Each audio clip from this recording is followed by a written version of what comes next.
तो दोस्तों, क्योंकि सास भी कभी बहू थी के आज के एपिसोड की शुरुआत होती है रमन के उस सवाल से जो वो तुलसी से पूछता है कि आप बहुत ही अंडरस्टैंडिंग वाइफ है।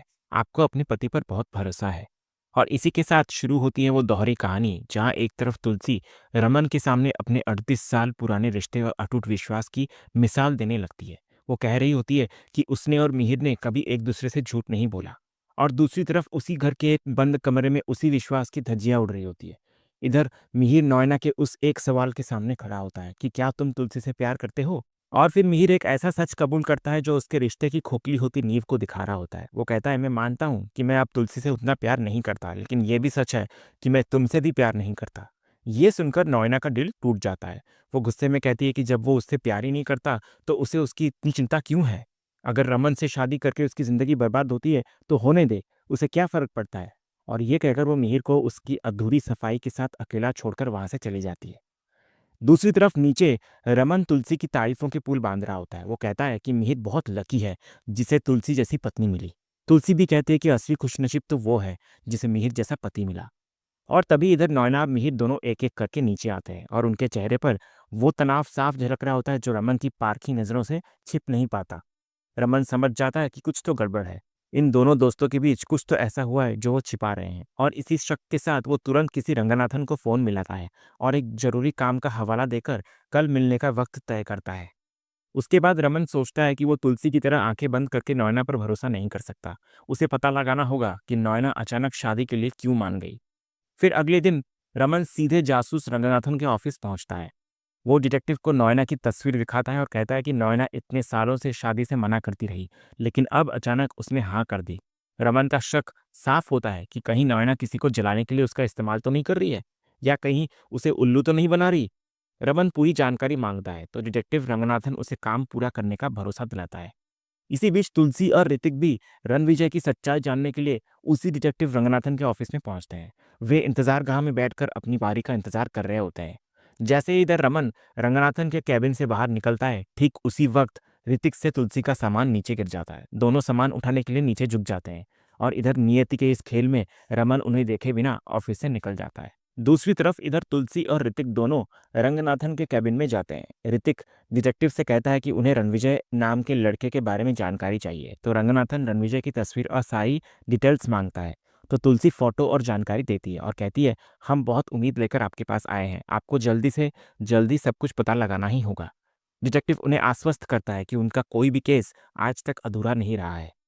तभी सीन में एक और ट्विस्ट आता है। इधर रमन की फाइल में से नॉयना की तस्वीर उड़कर सीधे तुलसी की गोद में जाकर गिर जाती है, लेकिन तुलसी तस्वीर को बिना देखे उसे उठाकर वापस रंगनाथन को दे देती है। इधर रंगनाथन रणविजय के बारे में और जानकारी मांगता है तो ऋतिक बताता है कि रणविजय एक नंबर का चालबाज और धोखेबाज इंसान है, जिसका काम भोली भाली लड़कियों को प्यार में फंसाकर इस्तेमाल करना है। इधर तुलसी भी कहती है कि रणविजय उनकी ही कंपनी में काम करता है और उनके पास वक्त बहुत कम है। तो डिटेक्टिव रंगनाथन तुलसी को भरोसा दिलाता है कि आपके केस पर काम ऑलरेडी शुरू हो चुका है। तो ये सुनकर तुलसी और ऋतिक निश्चिंत हो जाते हैं। दूसरे सीन में डिटेक्टिव रंगनाथन सीधे रणविजय के चौल में पहुंचता है। वो सब्जी बेचने वाले का भेष बनाकर रणविजय पर पूरी नजर रखने लगता है। तभी एक बड़ा ड्रामा होता है। अचानक कुछ लोग आकर रणविजय की पिटाई करने लगते हैं। इधर रणविजय उनको पूछता है कि वे कौन है और उसे क्यों मार रहे हैं। तो वे लोग खुद को बैंक करनी बताते हैं और 75 लाख रुपए के लोन की तुरंत वापसी की मांग करते हैं। रणविजय उनसे कुछ समय मांगता है, कहता है कि अभी उसके पास पैसे नहीं है। लेकिन वे लोग रणविजय को बुरी तरह मारते हैं और उसे सख्त चेतावनी देते हैं। वे रणविजय को महज 3 दिन का समय देते हैं और कहते हैं कि अगर उसने पैसे वापस नहीं किए तो वे उस अमीर लड़की परी के घर जाकर अपनी पूरी रकम ब्याज समेत वसूल करेंगे। इधर रंगनाथन रणविजय की सारी साजिश और कर्ज की हकीकत को अपनी आंखों से देख लेता है। दूसरे सीन में घर पर मिहिर तुलसी से पूछ रहा होता है कि उसने अभी तक प्रॉपर्टी के कागजात पर साइन क्यों नहीं किए।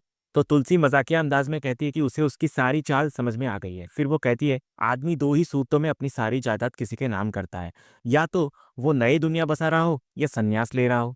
तुलसी मजाक में दोनों ही स्थितियों को मिहिर के लिए खारिज करती है, लेकिन मिहिर बात की गंभीरता को समझते हुए कहता है कि यह कोई मजाक नहीं है, क्योंकि वकील इंतजार कर रहे हैं। तुलसी इधर मिहिर की असली मंशा का अनुमान लगाती है। वो कहती है कि मिहिर सिर्फ इसलिए प्रॉपर्टी उसका नाम कर रहा है ताकि वो मिहिर से पैसे ना मांगे और ना ही उससे झगड़ा करे। तो मिहिर स्पष्ट करता है कि वो ये इसलिए कर रहा है ताकि तुलसी को किसी और के आगे पैसों के लिए हाथ ना फैलाना पड़े। लेकिन तुलसी उसकी सारी प्रॉपर्टी लेने से इनकार कर देती है। वो कहती है कि उसे मिहिर से पैसे मांगने में और उसे ताने देने में मजा आता है। इसके बाद तुलसी मिहिर के हाथ में अपने शादी का प्रमाण पत्र पकड़ा दी है। वो कहती है कि उसे अब समझ में आ गया है, जब तक इस प्रमाण पत्र पर उन दोनों के साइन है, तब तक उनके बीच मेरा और तुम्हारा नहीं हो सकता। तुलसी कहती है, मेरी ज़िंदगी की सबसे बड़ी कमाई मेरी शादी है और ये प्रमाण पत्र उसी का सबूत है। वो मिहिर से दौलत ठुकराते हुए एक गैर भौतिक चीज़ माँगती है। वो कहती है कि अगर मिहिर उसे कुछ देना ही चाहता है, तो उसे देखकर मुस्कुराया करे, क्योंकि आजकल वो उसे देखते ही परेशान हो जाता है। इतना कहकर तुलसी चली जाती है और इधर मिहिर सोच रहा होता है कि वो उसे कैसे बताएगा कि वो उसको छोड़कर जा रहा है। और तभी दूसरी तरफ घर में एक छोटा-सा लेकिन बड़ा बदलाव आता है। जब घर में सब्ज़ी लाने की बात होती है तो मिहिर खुद सब्ज़ी लाने की ज़िम्मेदारी ले लेता है। ये देखकर तुलसी और महाराज जी इधर दोनों हैरान रह जाते हैं। जिस इंसान ने शायद आज तक सब्ज़ी की शक्ल तक नहीं देखी होगी, वो आज सब्ज़ी खरीदने जा रहा है। उनके मन में एक ही सवाल होता है, आज घर में सब्ज़ी आएगी भी या नहीं?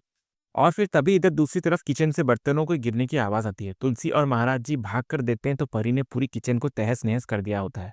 तुलसी उसे डाँटती है, लेकिन परी उल्टा अपनी माँ को ही ताना मारती है। वो कहती है कि उसे उसकी मेहनत नहीं दिखती, और फिर वो एक ऐसी बात कह जाती है जो महाराज जी का दिल तोड़ देती है। वो कहती है, खाना बनाना छोटे लोगों का काम है। फिर परी सफाई करने से साफ मना कर देती है और वहाँ से चली जाती है। इधर महाराज जी दुखी होकर तुलसी से कहते हैं कि वो परी को उनकी किचन में दोबारा कभी ना आने दे। दूसरी तरफ कहानी का रुख सब्जी मंडी की तरफ मुड़ता है, जहां अंगद और वृंदा सब्जियां खरीद रहे होते हैं। अंगद इधर अपनी पत्नी को बार्गेनिंग करते देख उसकी तारीफ करता है और तभी उसकी नजर पड़ती है अपने ही घर के ड्राइवर किसना पर। उसे पता चलता है कि मिहिर सर ने उसे सब्जी लाने के लिए भेजा हुआ है और वो खुद गाड़ी में बैठा हुआ है। ये सुनकर अंगद अपने पापा की पसंद की सारी सब्जियां खरीदवाने में ड्राइवर की हेल्प करता है। इधर ड्राइवर सब्जियां लेकर गाड़ी में रखता है तो मिहिर हैरान रह जाता है। उसे लगता है कि शायद तुलसी ने उसे बताया होगा। लेकिन जब ड्राइवर उसको कहता है कि ये सब्जियां अंगद ने खरीदवाई है तो मिहिर का दिल भर आता है। फिर वो अपने बेटे को देखता है और इधर अंगद हाथ जोड़कर उससे माफी मांग रहा होता है। मिहिर का दिल फिर पिघल जाता है। वो गाड़ी से उतरकर अपने बेटे से मिलने के लिए आगे बढ़ने लगता है, लेकिन तभी उसको याद आता है अंगद का वो धोखा, वृंदा से की गई वो शादी और उसका वो गुस्सा, और वो अपने कदम पीछे खींच लेता है। इधर मिहिर बिना कुछ कहे फिर वहां से चला जाता है और अंगद, जिसका दिल एक पल के लिए उम्मीद से भर गया होता है, एक बार फिर टूट जाता है। उसे लगता है कि उसके पापा ने उसे अभी तक माफ़ नहीं किया, और इसी अधूरे मिलन के दर्द के साथ ये एपिसोड यहीं पर ख़त्म हो जाता है। तो दोस्तों, आज का ये वीडियो आपको कैसा लगा कमेंट सेक्शन में हमें ज़रूर कहिएगा, और कमेंट में हाइप करना भी मत भूलिएगा, और वीडियो को लाइक भी कीजिएगा, शेयर भी कीजिएगा, और सब्सक्राइब करना तो बिल्कुल भी मत भूलिएगा, ताकि ऐसे ही रोज़ लेटेस्ट एपिसोड के अपडेट्स आप हमारे इस चैनल पर पा सकें। तो मिलते हैं हम एक नए एपिसोड के रिव्यू में, तब तक के लिए नमस्कार।